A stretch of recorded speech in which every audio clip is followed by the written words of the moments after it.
kembali dalam acara webinar Sekolah Madani untuk edisi yang kelima. Dan kesempatan hari ini spesial karena kita akan bicara sesuatu yang sangat penting dalam proses pendidikan anak-anak kita, yaitu tentang thinking skill, we are going deeper. Dan untuk membahas di kesempatan pagi siang hari ini, insya Allah sudah ada 3 narasumber kita yang insya Allah terpercaya akan membahas hal-hal yang sangat fundamental sekaligus praktikal ketika nanti kita berhadapan dengan anak-anak kita di sekolah. Ya, saya juga mengucapkan terima kasih banyak kepada para peserta webinar. Konon sudah ada sekitar 38 sampai 40 peserta. Tentunya simak terus acara ini sampai selesai dan nanti juga para peserta bisa melakukan tanya jawab kepada 3 narasumber kita. Baik, saya akan sapa terlebih dahulu ke 3 narasumber kita. Yang pertama adalah Bapak Profesor Dr. Komarudin Hidayat. Beliau adalah Yayasan Pembina Yayasan Pendidikan Madani Indonesia. Ini juga akan memaparkan bagaimana konsep-konsep berpikir kritis dan konsep-konsep berpikir general. Dan nanti juga akan ada 2 narasumber kita yang juga merupakan narasumber yang memang kesehariannya dekat dengan dunia anak. Yang pertama adalah Ibu Maya Rahmayanti. Beliau adalah seorang kepala sekolah TK Madania yang ada di Bogor. Dan 1 orang lagi yaitu Ibu Isala Kumala Dewi yang akan menjelaskan secara praktikal bagaimana melatih keterampilan berpikir kepada anak-anak kita. Baiklah para peserta sekalian, tentunya sudah tidak akan sabar lagi untuk membincangkan materi ini. Kita akan sapa dulu satu-satu pembicara kita. Yang pertama, Assalamualaikum Pak Profesor Kumara, apa kabar?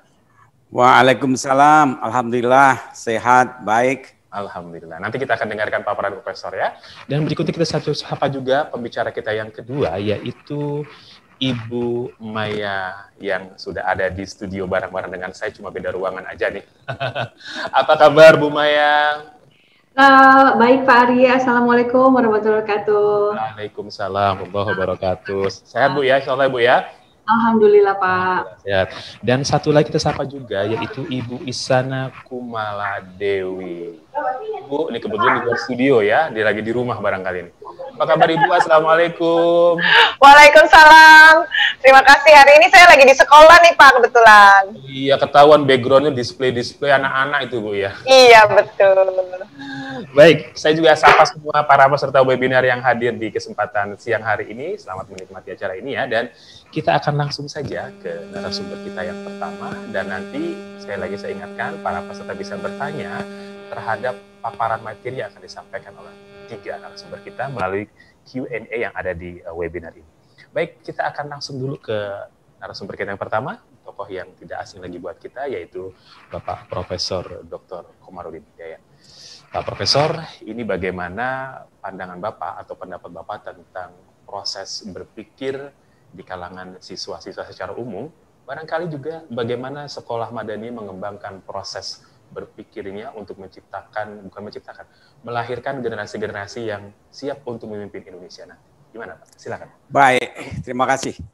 Pertama, saya akan mulai dengan satu statement ya, bahwa sekarang kita masuk pada masyarakat 4.0. 4.0. Ya. Yaitu satu masyarakat yang sangat difasilitasi oleh teknologi digital. Betul sekali. Implikasinya apa? Tiap orang itu sangat mudah mengakses semua informasi, mudah sekali. Bahkan informasi itu mengejar kita. Dengan handphone, seakan-akan dunia itu terbuka. Jadi handphone merupakan jendela atau pintu dunia. Tapi apa yang terjadi? Kadang-kadang kemudian kita distracted, kita terbuyarkan, tidak bisa berpikir mendalam karena kita disuguhi banyak pilihan dan di antara pilihan-pilihan itu ada yang hoax, yang kemudian mudah mancing emosi. Nah, ini beda dengan dulu ketika kita belajar itu lebih mendalam, kontemplatif, merenung. Sekarang ini ruang dan waktu menjadi pendek. Akibatnya apa? Orang jadi sangat pragmatik, tidak menghargai proses, kemudian apa-apa cepat kedaluarsa. Jadi kecepatan itu dipuji. Misalnya titipan kilat. Yang serba kilat lah. apa saja yang serba kilat gitu. Ini tidak membuat kita itu berpikir mendalam kontemplatif. Easy come, easy go. Sebut aja yang serba kilat, banyak sekali kursus kilat, titipan kilat, pesantren kilat, kuliah kilat. Kilat beneran Pak? Ya, lama kilat beneran. Nah, jadi tidak terstruktur pikiran kita. Oleh karena itu situasi menjadi messy, ya, tidak terstruktur. Nah, ini kasihan pada anak-anak. Saya punya pengalaman di kampus, mahasiswa saya minta nulis makalah 15 halaman, itu berantakan isinya. Karena biasa dia Twitter, Facebook, PowerPoint, hilang powernya tinggal poinnya. Yang penting baca poin-poinnya jadi aja. Tidak terstruktur, problemnya apa, asumsinya apa. Memang ada big data, tapi kalau tidak disertai keterampilan menganalisis, nah ini kemudian kita itu kehilangan satu kemampuan membuat abstraksi, konstruksi realitas. Jadi berpikir itu jadi penting, analitis. Analitis itu kan kemampuan mengidentifikasi elemen-elemen dalam satu masalah. Itu analitik. Dianalisis artinya diurai. Kemudian kita bisa menganalisis, bisa membuat sintesa. Dari analisis itu kita bisa berpikir kemudian kreatif, inovatif, karena kita tahu proses, tahu strukturnya. Tapi sekarang ini yang menonjol orang lebih cepat pada emosi. Jumping to conclusion, itu emosi. Emosi ini kemudian akan memperlemah daya kritis analitis. Ditambah lagi kemudian ketika ujian multiple choice.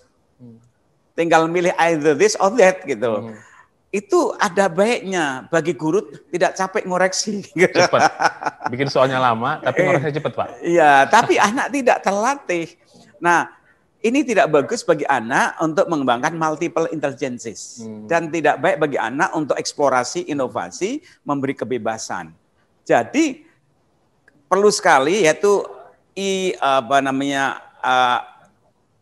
I-shape, bentuk I, kedalaman. Ya, I-shape, kedalaman tuh. Nanti kalau udah sarjana, sudah pinter, baru mengembangkan T-shape. Melebarkan ya. Walaupun dari awal perlu juga T-shape ini, tapi jangan kehilangan I-nya. Jadi bentuk kedalaman. Mengapa? Karena kalau kehilangan kedalaman itu ngambang saja, tidak punya potensi. Tapi kalau tanpa T-shape, nanti dia tidak bisa berkomunikasi. Padahal hidup ini sungguhnya interconnected. Kita hidup dalam dunia bukan hypertext, tapi hyperlink. Semua ini terhubungkan. Nah bayangkan ketika terhubungkan, kita nggak punya kemampuan kerangka analitis yang mendalam, kita nanti lenyap dalam suatu the jungle of information yang di sana banyak sampah-sampah informasi, hoax dan sebagainya. Wow, menarik sekali nih. Ada T-shape dan I-shape.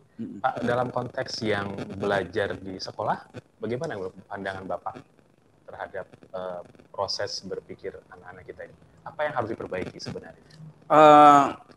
Satu, mengembangkan daya kreatif, kritis, daya kritis, kreatif, inovatif, analitis ini jangan dihalangi oleh pendekatan emosi dan ideologi. Sebab kalau sudah emosi atau yakin, itu kemudian ini akan mandek. Sehingga kalau toh kita memberikan pelajaran agama, itu jangan langsung proses pokoknya, bukan begitu. Tapi diberi satu tahapan analisis, mengapa, why-nya, mengapa. Jangan langsung jump to conclusion, ya, leap of faith, loncatan. Boleh loncat, tapi ketika daya nalar itu sudah optimal. Nah repotnya sekarang ini dalam masyarakat, kita terkondisikan oleh situasi sosial politik yang kurang memberi ruang untuk discussion.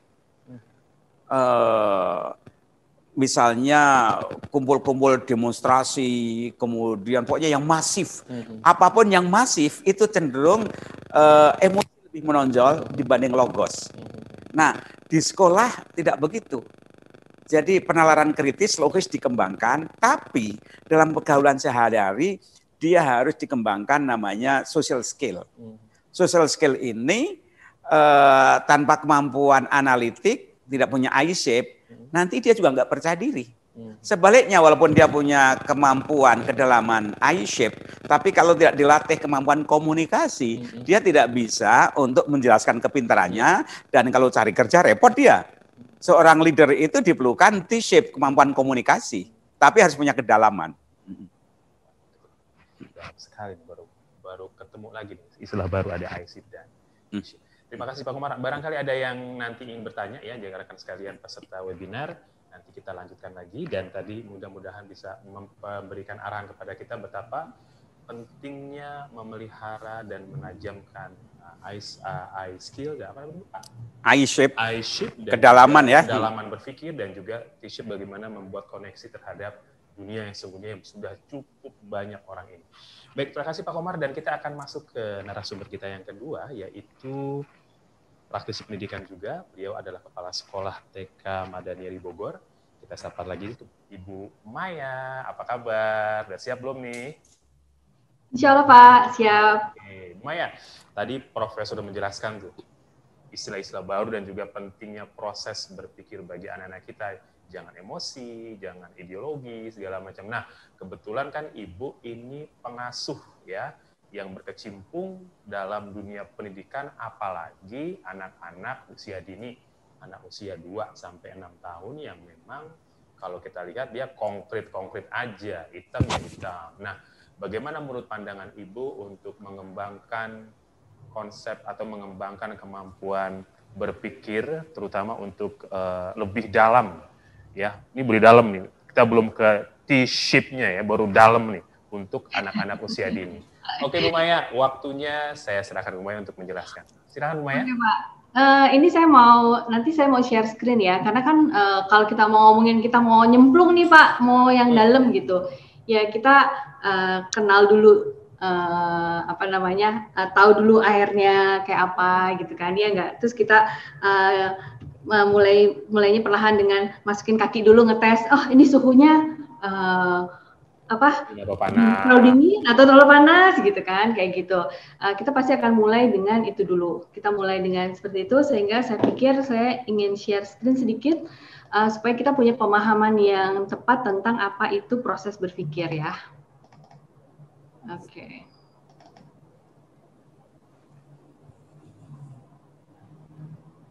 Nah, share screen saya bisa terlihat? Belum Bu Maya, udah ya? Oh sudah? Oke. Klik aja, tinggal diklik saja. Oke, ya. Oke. Walt Disney dulu pernah berkata bahwa our greatest natural resources. Belum kelihatan ini, apa Maya? Apa? Belum kelihatan presentasinya ini. Belum? Belum kelihatan. Belum kelihatan? Kameramen. Oh. Coba dibuka lagi Bu. Aku sih udah share screen, apakah belum kelihatan ya dia sih Bu? Belum. Baru kumpulan file saja. Oh, oke. Ntar dulu. Screen monitor. Ini next mulu. Stop sharing dulu kali ya. Oke. Aku share lagi ya Pak.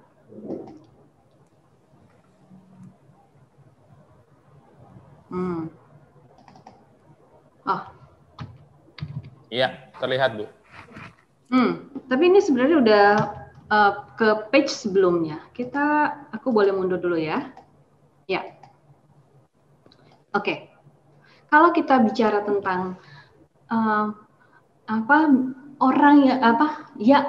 seseorang yang bisa melihat dunia dengan penuh keajaiban itu adalah anak-anak, ya nggak sih? Binar matanya ketika nemuin sesuatu yang baru, terus ketika dia menemukan, oh itu ternyata bisa begini ya, itu satu hal yang nggak bisa dibayar, ya nggak Pak? Dan itulah the greatest natural resources.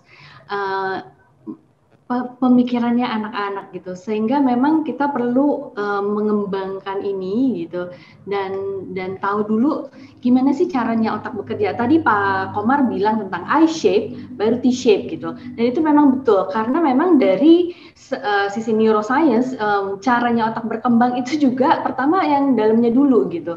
Yang pertama kali berkembang di dalam otak manusia itu adalah ini si brainstem. Jadi kita punya 3 bagian otak. Yang pertama adalah brainstem, dan itu adalah dari mulai sejak di dalam kandungan. Jadi di dalam kandungan yang berkembang lebih dulu adalah brainstem, karena itu adalah sambungan seluruh syaraf-syaraf dari seluruh anggota tubuh kita ke otak. Yang pertama kali ini adalah tugasnya adalah mengatur pernafasan, balance, koordinasi, dan sebagainya. Kemudian barulah yang namanya lobus cerebellum atau otak bawah berkembang, hubungannya dengan itu juga. Baru kemudian yang area warna hijau ini Pak, namanya occipital, yang hubungannya dengan visual, penglihatan gitu, dan kemudian baru berkembang ke arah bahasa dan sentuhan. Itu di dari usia 0 sampai dari lahir sampai dengan 6 tahun. Tahap berpikir konkret operasional itu kapan sih gitu? Ternyata ya baru mulai tuh di usia, sebenarnya di sini kita lihat 3 sampai 12 tahun Pak gitu. Jadi kemampuan untuk mengkategorikan, mensorting, kemudian kita di sini bisa mengencourage problem solving, kemudian dan membiarkan anak-anak tuh melakukan kesalahan, belajar dari kesalahannya, belajar tentang pola-pola gitu kan, dan disinilah mulainya. Kemudian kemampuan untuk membuat penalaran yang baik itu sebenarnya baru mulai berkembang ketika usia 12 tahun dan sampai usianya 22 tahun. Jadi memang pengambilan keputusan yang matang, kemudian membuat perencanaan, kemudian dia bisa berpikir kritis, kemudian melihat, oh oke, ini untuk bisa sampai ke mencapai A itu aku butuh langkah-langkah ya, stepnya A, B, C, D, E itu di sini, di prefrontal cortex, dan itu baru berkembang sebenarnya dan mencapai kematangan di usia 22. Jadi ini belakangan banget munculnya.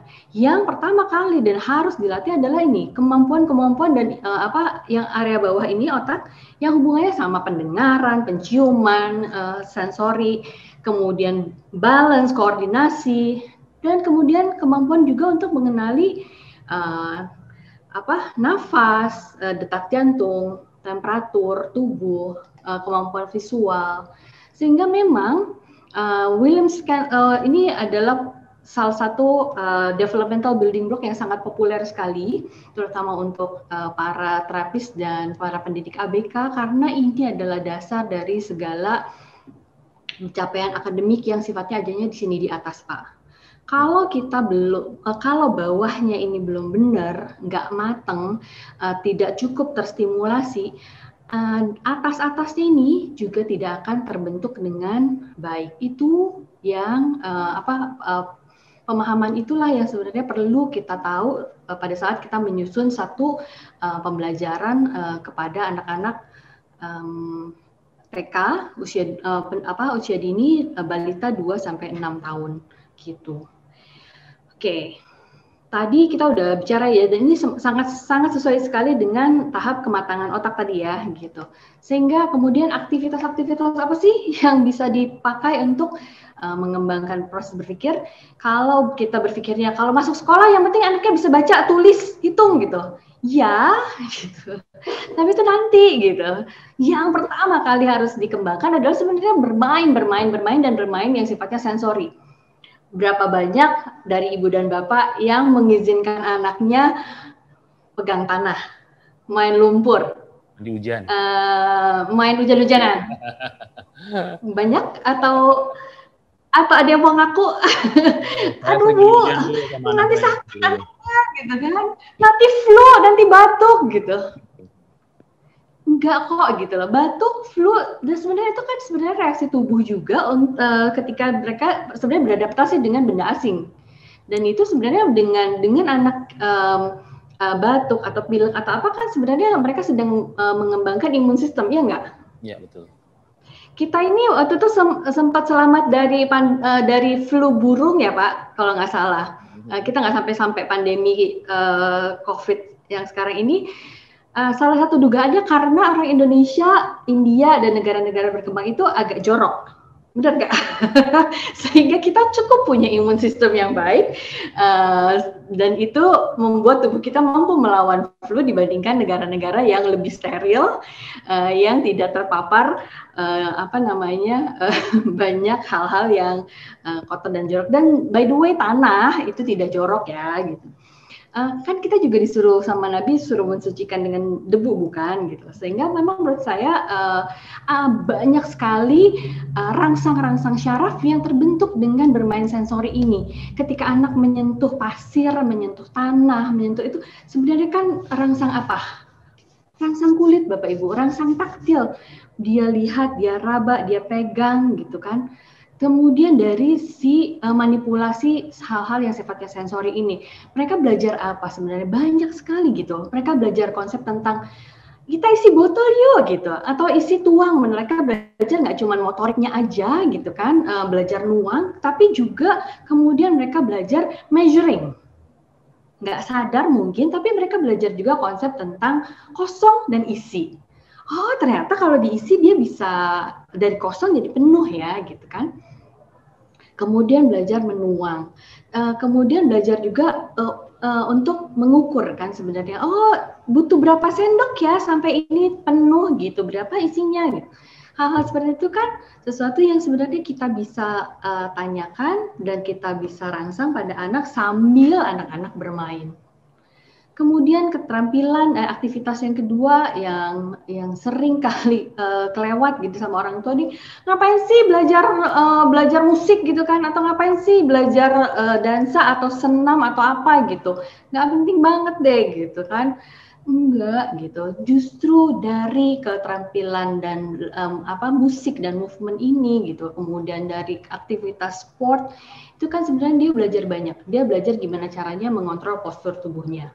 Dia belajar gimana mengenali dan memanipulasi tubuhnya untuk bergerak maju, mundur, ke samping, ke ini, dan dengan kemampuan untuk mengontrol tubuhnya itu sebenarnya gitu, dia punya satu pemahaman yang lebih baik tentang tubuhnya sendiri, dan tentunya dengan latihan otot dia punya motorik yang lebih baik, sehingga sebenarnya mastery skill atau penguasaan keterampilan jadi lebih baik juga.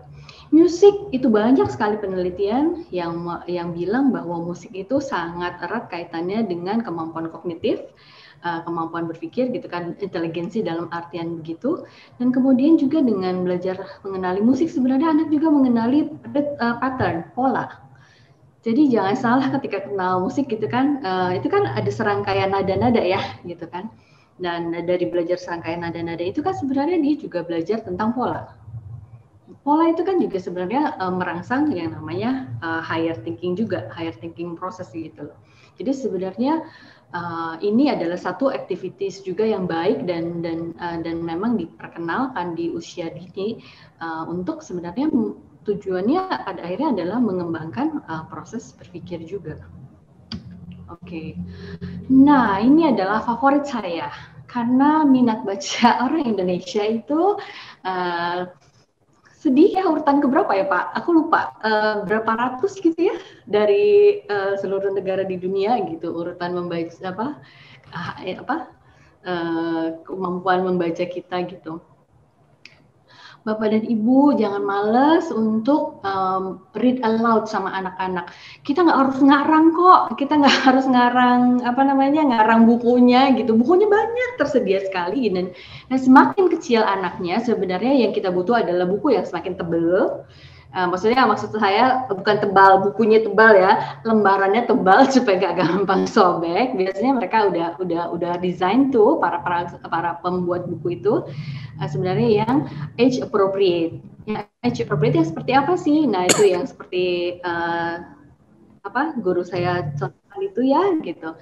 Dari situ sebenarnya banyak hal yang bisa di-develop. Nggak mesti tentang ceritanya, walaupun ceritanya juga ya gitu. Kita bisa, ini tadi ya tokohnya namanya siapa ya gitu. Itu sesuatu yang bisa kita tanya sebagai inquiry setelah anak-anak selesai dibacakan cerita.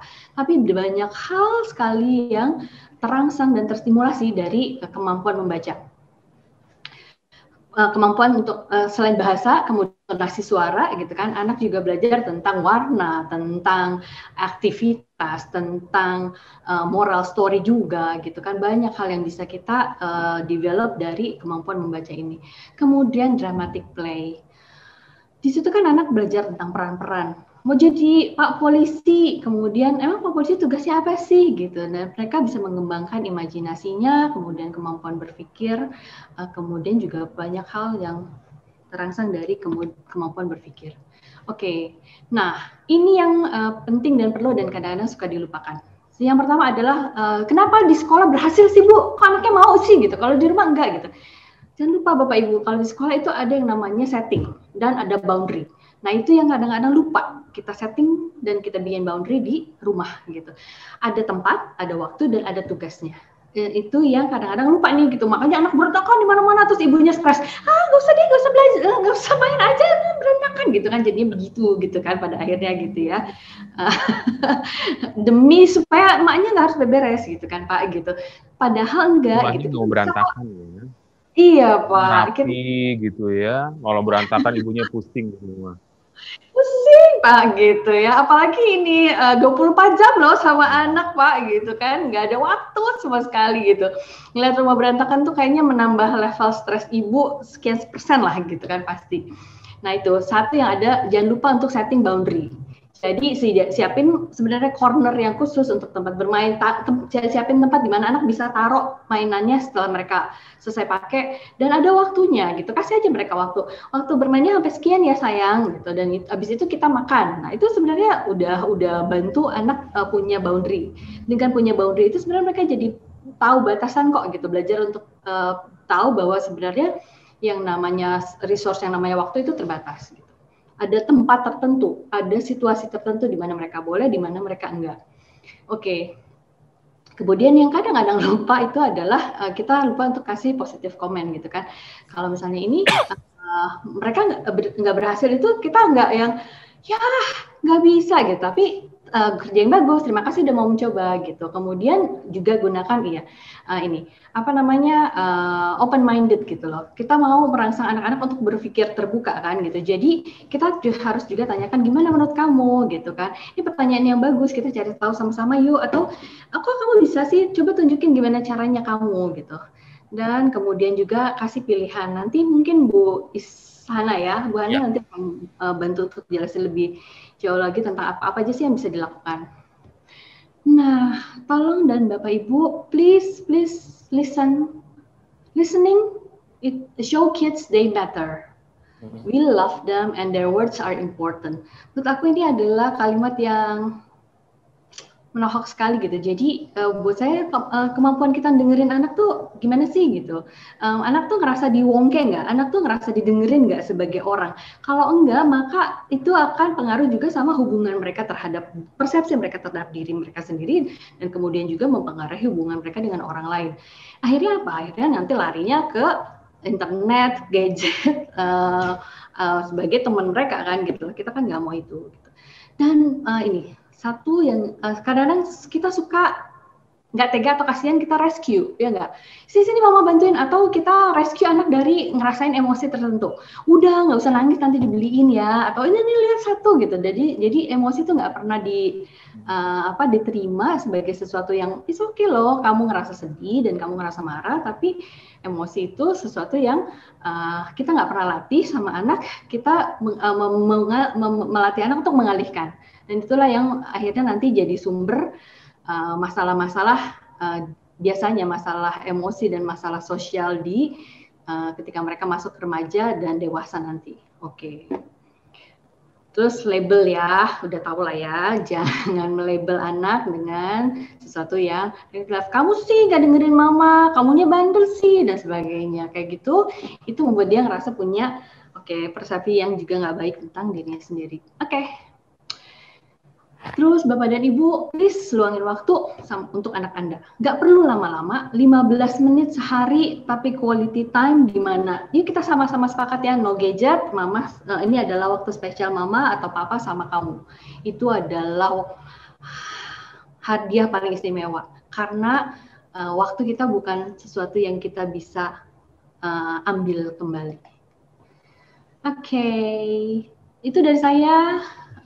kalau kita melihat anak sebagai manusia yang punya kebijaksanaan, yang baik, yang indah, yang magical gitu, mereka akan tumbuh dan berkembang dengan cara seperti itu. Begitu Pak Ari. Oke, aduh kalau boleh tepuk tangan, ke tepuk tangan. Saya aja tepuk tangan dah. Ya, bagus sekali paparan materi pemirsa sekalian, teman-teman di pemirsa yang ikut webinar ini ya. Jadi melengkapi apa yang disampaikan oleh Pak Komar tadi tentang kedalaman dan juga lebar berpikir. Tadi Ibu Maya menjelaskan bagaimana proses berpikir yang luar biasa bagi anak-anak usia dini ya. Terlebih yang terakhir itu menohok sekali buat kita. Kasih waktulah untuk anak-anak kita untuk bisa bercengkerama dengan orang tuanya. Peserta webinar jangan beranjak mana dulu karena masih ada satu lagi narasumber kita, dan saya ingatkan dari sekarang untuk jangan segan-segan untuk menuliskan pertanyaan di question and di webinarnya untuk disampaikan langsung. Dan kita langsung ke narasumber yang berikutnya, yang ketiga, yang juga seorang praktisi pendidikan, khususnya yang kesehariannya memang bergelut dengan anak-anak usia dini. Dan kebetulan Ibu Hana masih ada di kantornya atau di sekolahnya PAUD. Kita sama dulu Ibu Hana. Ibu Hana, apa kabar? Baik, Alhamdulillah Pak Ari. Mohon maaf ini saya masih di sekolah. Iya, jadi sinyalnya agak kurang. Suaranya kadang-kadang suka hilang-hilang gitu. Tapi ini sangat jelas sekali. Iya Pak. Sangat jelas sekali. Ibu, ini akan melengkapi. Jelas sekali. Ibu akan melengkapi apa yang disampaikan oleh Profesor Komar dan juga oleh Ibu Maya.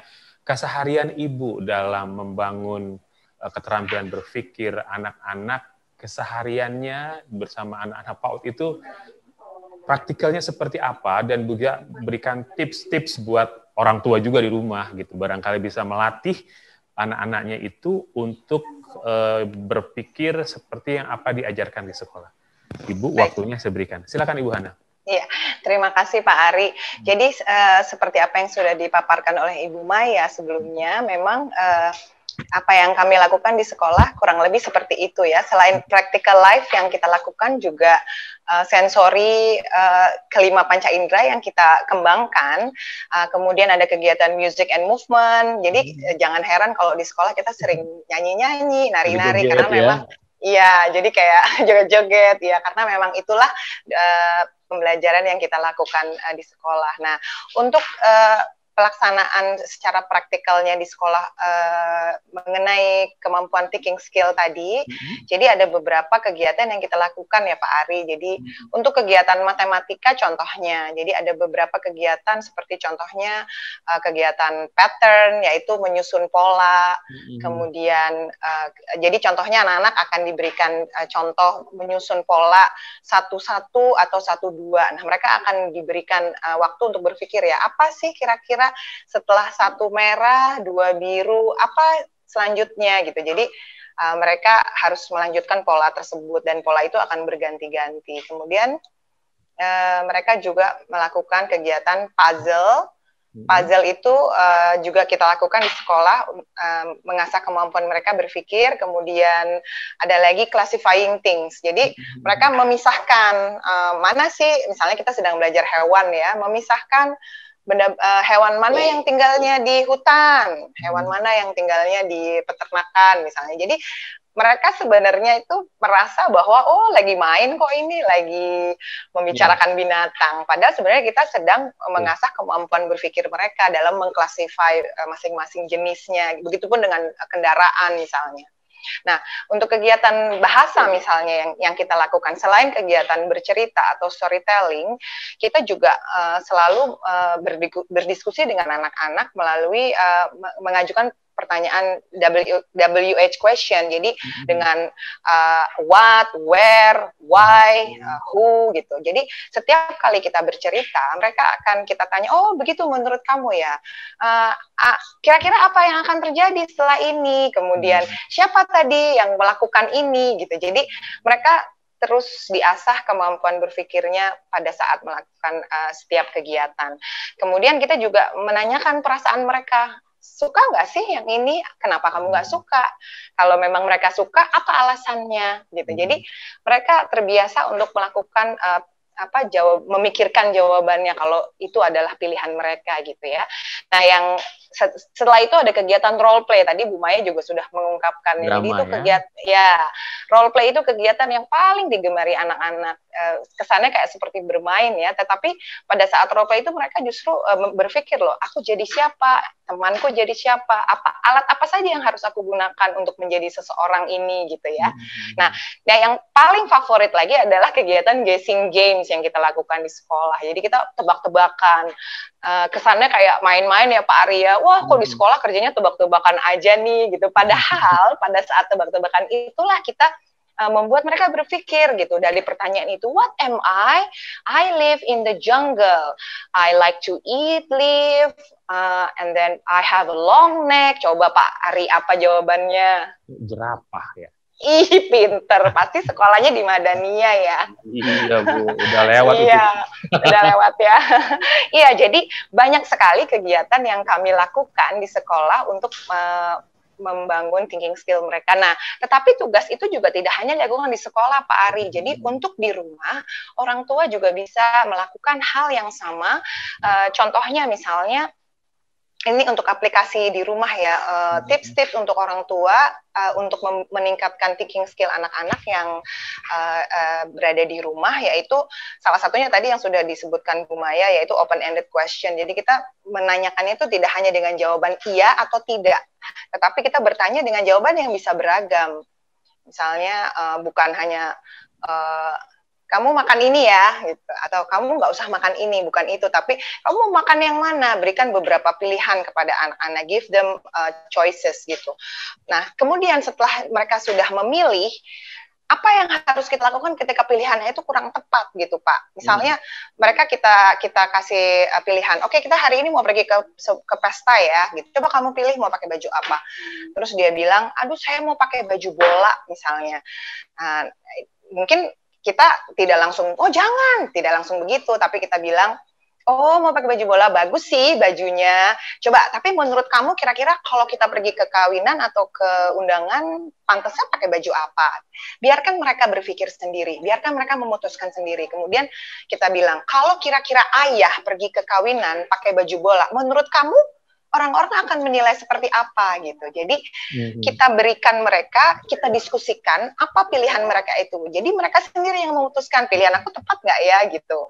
Itu juga salah satu kegiatan yang bisa kita lakukan untuk melatih anak-anak di rumah. Selain itu juga membuat mereka aktif membantu pada saat kita melakukan kegiatan di rumah. Contohnya, misalnya kita membersihkan rumah, mencuci, memasak, itu mereka dilibatkan sehingga pada saat kita melakukan kegiatan itu sama aja seperti role play juga, tapi beneran ya. Kemudian kita mendiskusikan nih, misalnya kita lagi masak ikan, potong-potong ikan. Nah, itu kita sambil diskusi tuh, Pak. Ini kenapa ya ikan kok matanya kok bulat ya misalnya, atau ini ikan kok nggak bisa tinggal di darat ya gitu. Sebenarnya anak-anak nanti, oh iya ya, kira-kira bisa nggak ya ikan berjalan misalnya, atau bisa nggak ya ikan ini misalnya bernafas nggak di air. Nah itu nanti diskusi berlanjut. Biarkan mereka berpikir. Jadi menemukan sesuatu. Bagaimana sih mereka tuh mempertanyakan sesuatu itu. Dan satu lagi tips buat orang tua, let them think and wonder, don't give them answer. Jangan langsung dijawab, kayak misalnya membuka botol atau memotong. Udah sini deh mama aja yang kerjain misalnya. Nah itu salah satu kurang tepat gitu untuk anak-anak. Jadi biarkan mereka belajar sendiri, melakukan sendiri, dan mereka solve their own problems. Kalau memang nggak bisa, oke, mama kasih tahu caranya supaya bisa seperti ini dan seperti ini. Nanti mereka akan mencari, oh gini ya caranya gitu. Jadi mungkin ibu-ibu juga pada saat melakukan mengerjakan tugas dari sekolah nih Pak, kadang-kadang, aduh lama banget sih kerja ini, susah. Udah di sini deh mama yang bantuin gitu, ya kan? Kadang-kadang Pak Ari suka gitu juga ya sama anaknya. Iya, biar gambarnya bagus, mama bantuin deh gitu. Nah, justru itu yang tidak membantu anak dalam mengembangkan thinking skill mereka. Mereka justru harus bisa solve their own problems gitu. Nggak apa-apa, walaupun hasilnya jelek atau belum terlalu sempurna, tetapi mereka melakukannya dengan kemampuan mereka sendiri. Kemudian yang terakhir adalah sering-sering bermain dengan anak, tadi seperti yang Bu Maya bilang bahwa give your time to your child gitu. Pada saat bermain itulah sebenarnya kita melakukan banyak pendekatan terhadap anak, kemudian berdiskusi bersama, membicarakan binatang bersama, tanaman, dan apapun yang bisa kita bicarakan dengan anak-anak, selain juga kedekatan emosional semakin dekat, dan disitulah kita bisa membangkitkan keingintahuan mereka, berdiskusi dengan hal yang tepat. Mungkin itu dulu Pak Ari. Iya, terima kasih juga nih. Tepuk tangan juga deh, tepuk tangan juga deh. Iya, baiklah, terima kasih. Terima kasih nih, mulai dari, kalau dari pembicaraan itu sangat ya tinggal bagaimana melakukannya ya, sampai dikasih tips juga dari Ibu Hana tadi, ngobrol, masak, terutama pakai baju, Bu, emang pakai baju. Ya nggak boleh, nggak bisa dimana. Kasih anak-anak, haknya dirampas untuk memilih. Iya betul Pak. Haknya dirampas untuk memilih, baju saja sudah dibutuhkan. Dan kalau kita bicarakan tadi disampaikan oleh Profesor Komarudin, memang ini bentuk I-shape-nya kayak Prof ya. Jadi memang proses di awal-awal itu memang penting sekali. Tadi disampaikan oleh Bu Maya dan juga Bu Hana. Gimana menurut Profesor, sudah benar untuk I-shape-nya untuk seperti gimana Prof? Prosesnya itu?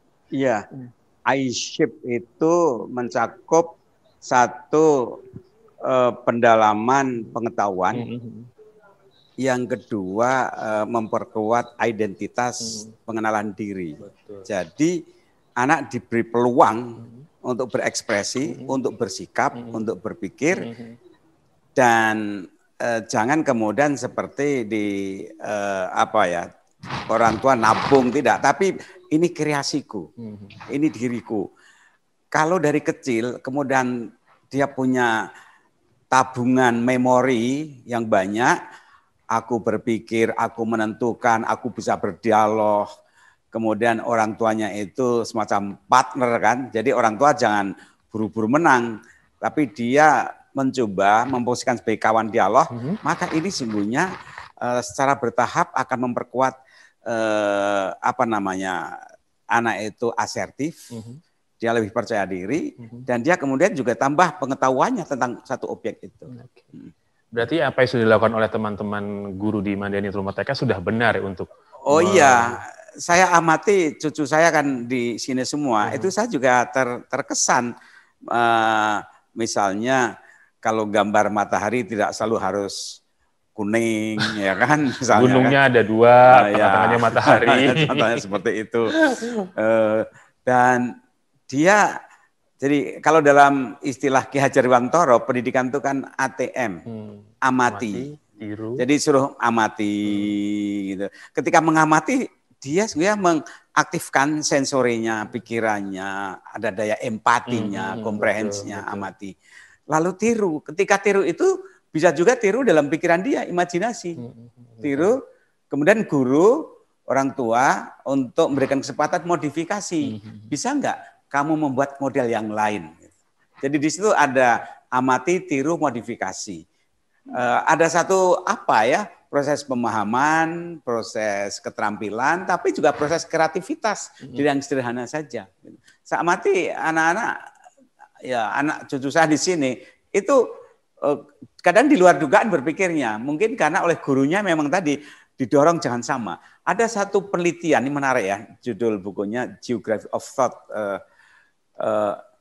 Ada penelitian di Amerika, ada boat people, imigran dari Vietnam, dari Timur ya, dari Chinese Society di Amerika.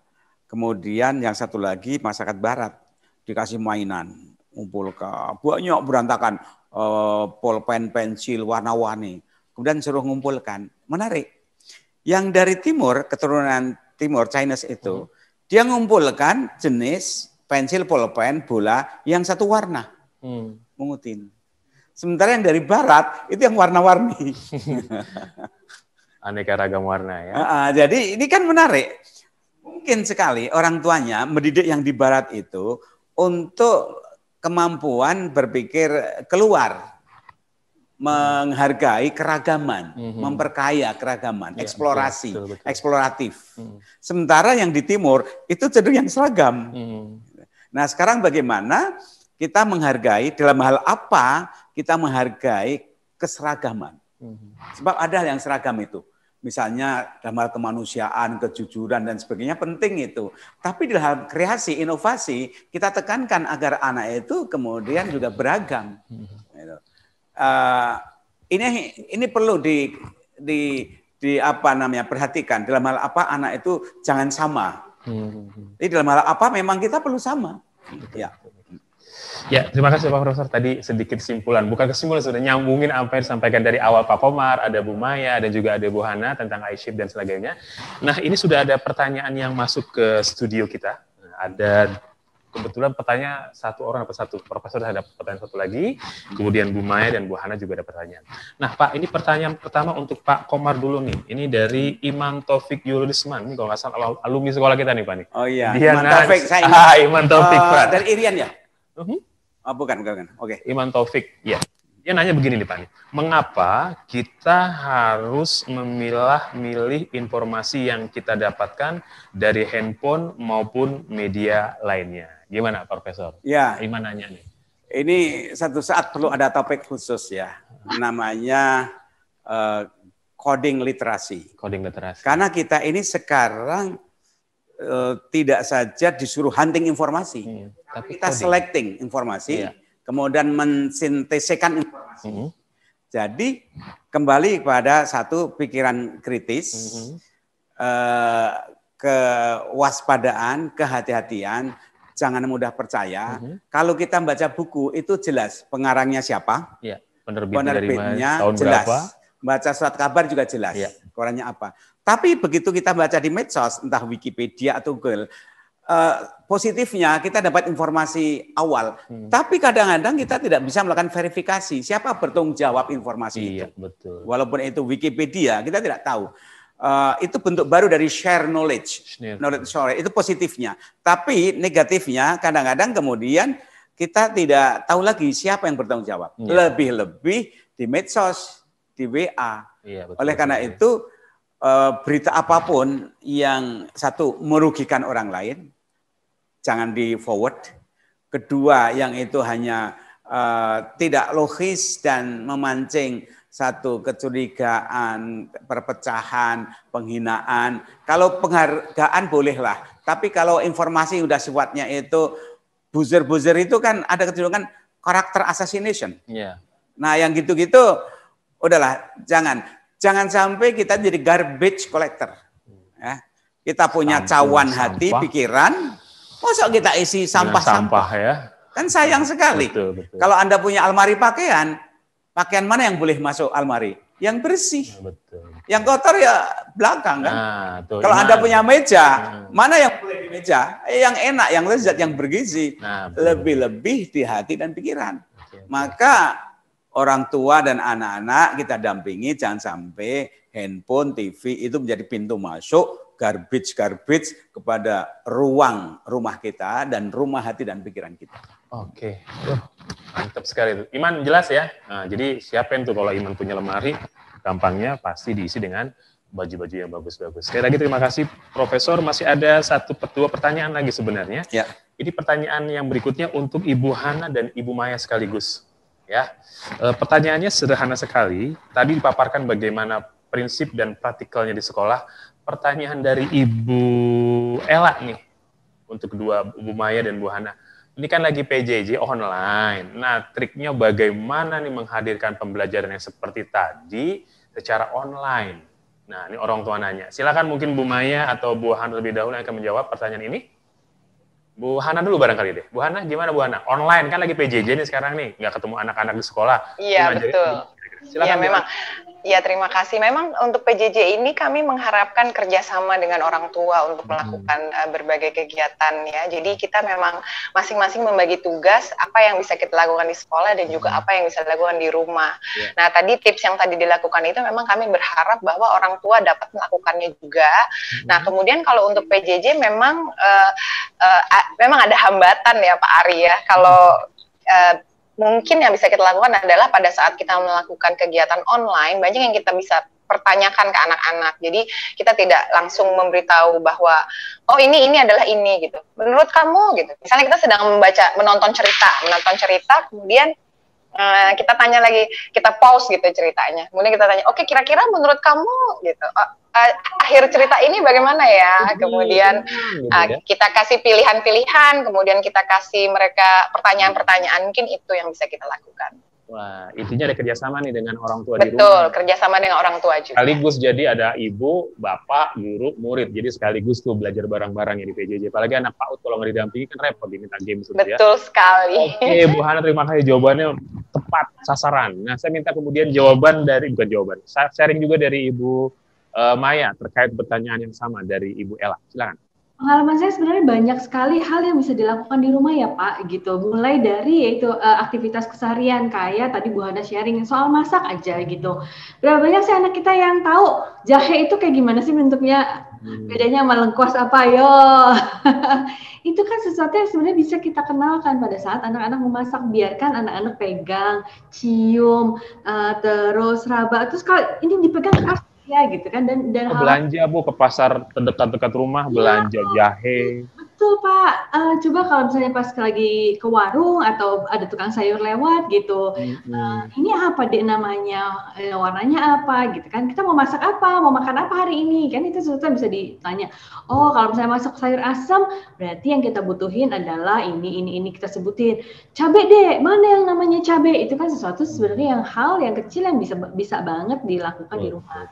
Kemudian yang tadi soal setting boundary-nya itu ibu-ibu, dan kadang-kadang saya suka nemu ini kalau kita lagi PJJ nih online gitu, itu sembarangan aja di sembarangan tempat gitu, padahal waktu itu kita udah siapin untuk Bapak Ibu tolong settingin ya supaya anak-anak dapat feel-nya nih, dapat suasananya, ya kan Pak gitu. Beda banget kan sebenarnya suasananya ketika kita suasana di sekolah dengan suasana di rumah. Makanya untuk membangun salah satu suasana itu adalah siapin satu pojok aja gitu, dan itu alat-alatnya sederhana aja, bisa meja lipat kok. Saya nggak suruh Bapak Ibu harus beli meja baru ya untuk belajar anak di IKEA gitu kan, enggak gitu ya. Nggak harus seperti itu kok, tapi so simple, tapi dengan begitu sebenarnya anak terkondisikan kan untuk belajar. Kemudian ada waktunya, aku yakin di TK Madania Bogor dan di TK Madania Jakarta juga ada waktu-waktu PJJ ya Bu, di mana kita Zoom meeting. Nah waktu-waktu itulah gimana sebenarnya kita lagi paralel proses nih barengan gitu loh. Kita ada kok cooking activity Pak, bahan-bahannya kadang-kadang kita udah tulisin sama orang tua, tolong siapin ini ya. Kadang-kadang kita juga kirim beberapa barang-barang supaya orang tua bisa ambil dan kita bisa lakuin sama-sama. Itu salah satu contohnya, salah satu yang bisa dilakukan sebenarnya. Jadi sebenarnya PJJ is still possible dan anak-anak masih tetap punya stimulasi dan rasa. Iya. Banyak kok gitu. Dan plus dengan keluarga di rumah ya Bu. Iya benar. Jadi Ibu jangan khawatir nih yang di rumah ya, jadi partner juga buat belajar. Kalau biasa cuma nganterin doang, ngedrop ke TK sekolah, sekarang jadi partner buat sama sekolah sama orang gurunya. Ya. Waktu yang berharga banget kan Pak. Kita tuh sebenarnya lagi invest waktu kita loh sama anak. Umur 2 tahun 3 bulan ini kan nggak keulang lagi. Umur dia 3 tahun setengah itu kan tidak terulang lagi. Tahun depan umurnya udah bukan 3 tahun setengah lagi, tahun depan nambah gitu. So every moment itu spesial sebenarnya. Nikmatin aja sama anak. Oke, Bu Maya, terima kasih banyak tuh jawabannya. Jadi memang intinya sama dengan Ibu Hana tadi, ada kerjasama dan juga mau berbagi pengalaman lebih terhadap anak-anak kita. Nah, ini ada satu pertanyaan lagi, tapi ini untuk Profesor nih, Pak Komar. Ya. Pertanyaan datang dari Ibu Niken. Anak saya suka sekali menghabiskan waktu main game dan sulit minta mengurangi waktu main game. Saya tanya apa yang ada di benaknya saat main game. Jawabnya cukup mencengangkan. Tahu nggak, Ma, di game banyak hal-hal yang tidak mungkin terjadi di dunia nyata saat ini. Atau nggak ada yang ngalamin. Misalnya terbang dari satu planet ke planet lain. Bagaimana pandang Bapak Profesor atas jawaban anak ini? Nah, Bro. Ya, saya pikir itu hal yang wajar dan bagus. Bahkan ada ungkapan gini, the real philosopher itu kan anak-anak.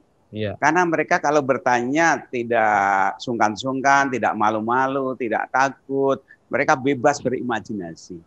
Makanya saintis inovator yang akhirnya berhasil itu kan yang memang punya imajinasi kadang-kadang liar, wild imagination. Jadi nggak perlu khawatir seperti ini ya. sepanjang diberitahu bahwa dan dia sadar bahwa itu adalah dalam dunia game. Iya, Sebab dulu pernah ada anak kecil di luar negeri, dia berada naik di tingkat 3, kemudian loncat karena pakai pakaian Batman. Dia membayangkan kayak Batman, itu jatuh gitu. Nah, yang seperti itu kita kawal hati-hati.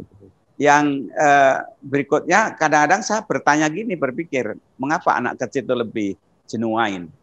Sekarang kita tanya, lebih bermoral mana anak SD sama anak SMP? Yang nakal yang mana? SMP kan? Anak SMP sama SMU yang kadang kurang ajar yang mana? SMU. SMU sama mahasiswa? Nanti kalau udah dokter-dokter, kadang-kadang lebih besar korupsinya kan? Jadi semakin tinggi, semakin tanggung jawab makin berat ya. Tinggi itu kadang-kadang kok semakin kurang ajar sih orang itu, gitu kan. Nah, jadi ini kan part itu penting sekali tadi. Menimbulkan pertanyaan kan. Nah, sekarang bagaimana kebaikan masa anak, kebebasan berpikir masa anak itu dijaga, jangan hilang. Jadi kreativitasnya jangan hilang, tapi kebaikan moralnya juga jangan hilang. Itu penting. Kemudian anak-anak tadi game, mungkin gini. Coba Ibu mencari program game yang bagus, pelan-pelan ditawarkan. Coba dibandingkan game yang ini. Loncat dari pohon kalau ini. Jadi gamenya itu tidak dihilangkan, tapi kontennya. Sebab kalau ditarik akan marah. Ya, tapi kemudian di counter aja dikit, coba. Kemudian ditanya, diceritakan. Wah, kalau berhasil ceritanya dikasih lagi nanti hadiahnya bisa another game yang bagus lagi gitu. Jadi dialihkan, tapi jangan kemudian dilarang pelan-pelan. Barangkali begitu, boleh dicoba. Oke, terima kasih Pak Komar. Tuh ya, jadi jangan khawatir dulu Bu. Namanya juga main game. Apa yang dilihat, apa yang dirasakan gitu. Ya, tinggal bagaimana tadi saran Pak Komar bisa dihidupkan juga. Nah, ini pertanyaan terakhir kayaknya masih ada satu lagi. Untuk dua narasumber, yaitu untuk Pak Komar lagi dan satu untuk Bu Maya dengan satu pertanyaan yang sama. Tapi saya akan ke Bu Maya dulu. Ya. Ini pertanyaan dari Santo Yanto untuk Pak Komar dan Maya. Saya ingin menanyakan bagaimana secara perlahan merubah kebiasaan anak yang kurang baik. Dia ambil contoh misalkan sangat malas untuk mandi, sehingga anak kita bisa menerima arahan kita dengan baik sebagai orang tua. Anak susah mandi atau malas mandi. Mungkin tips dari Bu Maya dulu nih. Ya, silakan Bu Maya. Oke. Tips sebenarnya bukan malas mandinya, tapi adalah perlahan merubah kebiasaan anak yang kurang baik menjadi lebih baik. Oke. Yang pertama itu sebenarnya relasi kita sama anak kita gimana? Dia trust kita atau enggak? Sehingga itu akan nentuin apakah omongan kita itu kemudian didengar sama dia atau enggak. Kemudian biasanya nih kita kan kecenderungannya orang tua adalah memberikan nasihat, ya enggak? Harus begini deh supaya gini. Kamu tahu nggak sih deh mandi itu bla bla bla bla bla bla bla gitu. Tetapi sebenarnya kalau misalnya kita coba untuk ibaratnya tuh ada satu istilah di dalam hipnoterapi itu sebenarnya kita accept terus utilize gitu. Jadi sebenarnya kita accept dulu gitu. Oh, kamu nggak mau mandi sekarang ya? Oke, gitu misalnya gitu. Lagi nggak ingin ya atau lagi nggak ini ya gitu. Oke, gitu. Itu sesuatu yang kita bisa terima dulu. Oke. Terus bisa juga misalnya kita mulai dengan misalnya main pakai boneka gitu kan. Oh, ada satu ini yang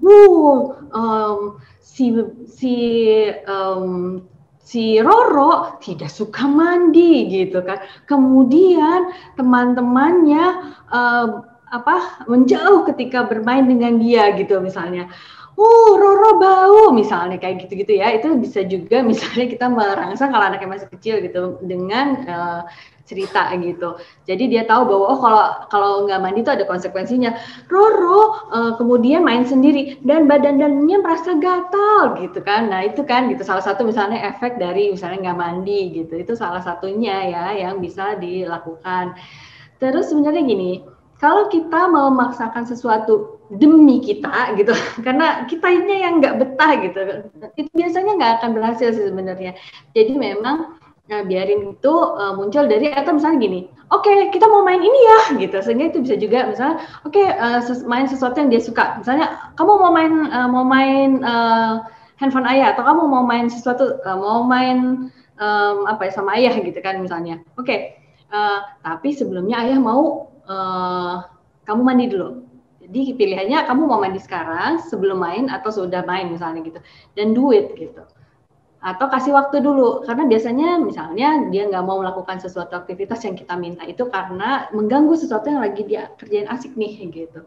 Jadi sebenarnya kita bisa juga dengan kasih option-option itu, atau memulai dengan storytelling atau itu cerita tentang sesuatu yang lain, karena biasanya anak-anak lebih suka dapat moral story-nya itu dengan personifikasi fabel-fabel atau binatang-binatang. Jadi melalui cerita itu salah satu yang bisa sebenarnya kita kalau mau nyangkutin value-value. Gitu, Pak. Oke, sip. Bu Maya, mantap sekali ya. Ada beberapa poin tuh yang ditangkap ya, trust dan semacamnya. Nah, sekarang kita coba dengar nih jawaban dari Pak Komar. Pak Komar, gimana merubah kebiasaan anak yang kurang baik? Prof. Banyak cara ya, tapi sebaiknya karena tiap anak itu beda-beda, coba dicoba sehingga kemudian dengan cara A tidak cocok, cari B, cari C, cari D. Misalnya gini, ada anak yang kita kurang senang dan kebiasaan anak kita kan. Terus orang tua itu tahu siapa teman terdekat dari anaknya itu. Dia kemudian lewat orang tuanya pinjam anak tadi untuk tinggal di situ selama seminggu. Kemudian anak itu rajin. Jadi dia pagi bangun dan sholat, kalau habis makan dia cuci sendiri dan seterusnya. Nah, kemudian yang anak sebagai tuan rumah tadi kan malu, sehingga ikut-ikutan temennya gitu. Dia kan malu. Jadi ketika dia disuruh orang tuanya nggak mau, tapi ketika lihat temennya lebih baik dari saya, dia kan malu gitu. Ya, dengan cara begitu kemudian dia berubah pelan-pelan. Tapi orang tua jangan tuh lihat temenmu, jangan begitu. Orang tuanya asuh aja, padahal itu didesain oleh orang tuanya. Dan dengan demikian anaknya juga belajar pada temannya dan temannya juga dia merasa happy. Aku bisa ikut mendidik, membantu kawannya. Itu misalnya ya, karena anak itu peer group-nya lebih berpengaruh dibanding guru orang tuanya. Nah, dengan cara itu bisa dicoba gitu. Pinjam anak orang. Pinjam anak orang. Setel dengan kelengkapannya ya, disiapin makan segala macam. Tapi ini ide menarik juga nih ya. Di era pandemi seperti ini tuker-tukeran anak saling nginep, saling mengisi gitu untuk memperbaiki apa yang kurang baik. Sebab biasanya gitu. Anak seseorang tuh ada tamu itu berubah perilakunya. Iya, karena dia ingin terlihat lebih sempurna, lebih baik ya. Secara emosional pernah lebih dia marah, dia nggak akan berusaha untuk jadi pemarah, jadi pendengar yang baik. Ya minimal di terapi seperti itu barangkali terapinya ya. Oke, Profesor, terima kasih banyak, dan ini jadi pertanyaan terakhir dan juga jawaban terakhir dari Pak Profesor. Dan sebelum ditutup acara ini, kita akan mendengarkan dulu statement closing dari masing-masing bicara terkait tema kita, seni berpikir, bukan seni berpikir, dan juga terkait dengan deeper-nya berpikir tadi. Kita mulai dari Pak Profesor dulu untuk statement closing. Ya, kata deeper itu penting karena untuk mendapatkan pemahaman, bukan melihat, bukan sekedar mendengarkan, bukan mengetahui, tapi memahami. Dalam bahasa Inggris makanya kan ada I see, I listen, I know, but I understand. Jadi deeper itu understanding. Understanding itu kemudian dia bisa melakukan modifikasi. Dia memahami. Tanpa understanding kita sulit untuk berpikir yang baru. Yang berikutnya deeper thinking tidak berarti kemudian kacamata kuda. Tapi menyadari bahwa satu objek yang sama itu bisa dilihat dari berbagai dimensi. Misalnya kita di ruang ya. Kalau saya dilihat dari atas, yang kelihatan kan kepala saya. Ya kepala saya gundul, kelihatan gundulnya kan. Kalau dilihat dari belakang, mungkin punggung saya. Di samping tangan saya. Depan wajah saya. Dari bawah beda lagi kan. Jadi dilatih, deeper thinking tidak berarti kemudian kacamata kuda. Tapi dimungkinkan juga melihat dari berbagai segi. Dan itu nanti membantu T-shape dengan cara seperti itu. Bahwa dari saya seperti itu, tapi dari sana mungkin beda lagi. Nah ini penting untuk memperluas horizon. Oke, terima kasih Pak Komar. Kembali kepada I-shape dan juga untuk T-shape-nya. Baik, untuk statement closing berikutnya dari Ibu Maya, silakan. Oke, kalau saya akan mulai dari kalau dalam bahasa Arab itu sodr ya Pak, atau sadar gitu. Sadar diri, sadar tubuh gitu kan. Baru kita sadar lingkungan, baru sebenarnya kita bisa sadar tentang tugas kita, peran kita, apa fungsi dan apa kontribusi kita yang bisa kita lakukan gitu. Dan sebenarnya kesadaran itu yang harusnya dibangun dari sejak kecil. Kalau mereka nggak punya kesadaran tentang who am I dulu gitu, ya itu sebenarnya akan sulit gitu. Mudah sekali untuk dikendalikan oleh faktor-faktor eksternal kan, ya nggak, gampang ke bawah-bawah gitu. Jadi sodr atau awareness sebenarnya. Awareness. Terima kasih Bu Maya statement closingnya, dan terakhir dari Ibu Hana, silakan. Oke, terima kasih Pak Ari. Jadi kalau dari saya ingin mengucapkan kepada para orang tua di rumah bahwa pendidikan itu memang di sekolah itu memang penting, tetapi lebih penting lagi adalah pendidikan di rumah, di mana anak-anak itu lebih banyak menghabiskan waktunya di rumah. Jadi kepada ibu-ibu, mumpung sekarang lagi PJJ, inilah kesempatan di mana ibu-ibu di rumah dapat mendekatkan waktunya ke anak-anak di rumah, quality time bersama anak-anak, kemudian tetap semangat, jangan menyerah kalau anaknya di rumah agak-agak rewel, harus tetap bersabar menghadapi anak-anaknya. Terima kasih, itu saja Pak Ari. Terima kasih juga Bu Hana. Iya. Dengan demikian maka acara webinar kita selesai. Saya ucapkan terima kasih banyak untuk ketiga narasumber kita dan juga para peserta yang ikut hadir dalam webinar ini, dan juga saya terima kasih kepada segenap kru yang bertugas di kesempatan hari ini. Insya Allah kita akan ketemu lagi di webinar yang berikutnya dengan tema-tema yang menarik, dengan narasumber juga yang tidak kalah hebatnya, dan akhirnya semoga acara ini bermanfaat buat saya, kita, dan keluarga kita di rumah. Akhirul kalam, terima kasih banyak. Wassalamualaikum warahmatullahi wabarakatuh, dan selamat sore. Aku jaga kamu, kamu jaga saya. Terima kasih.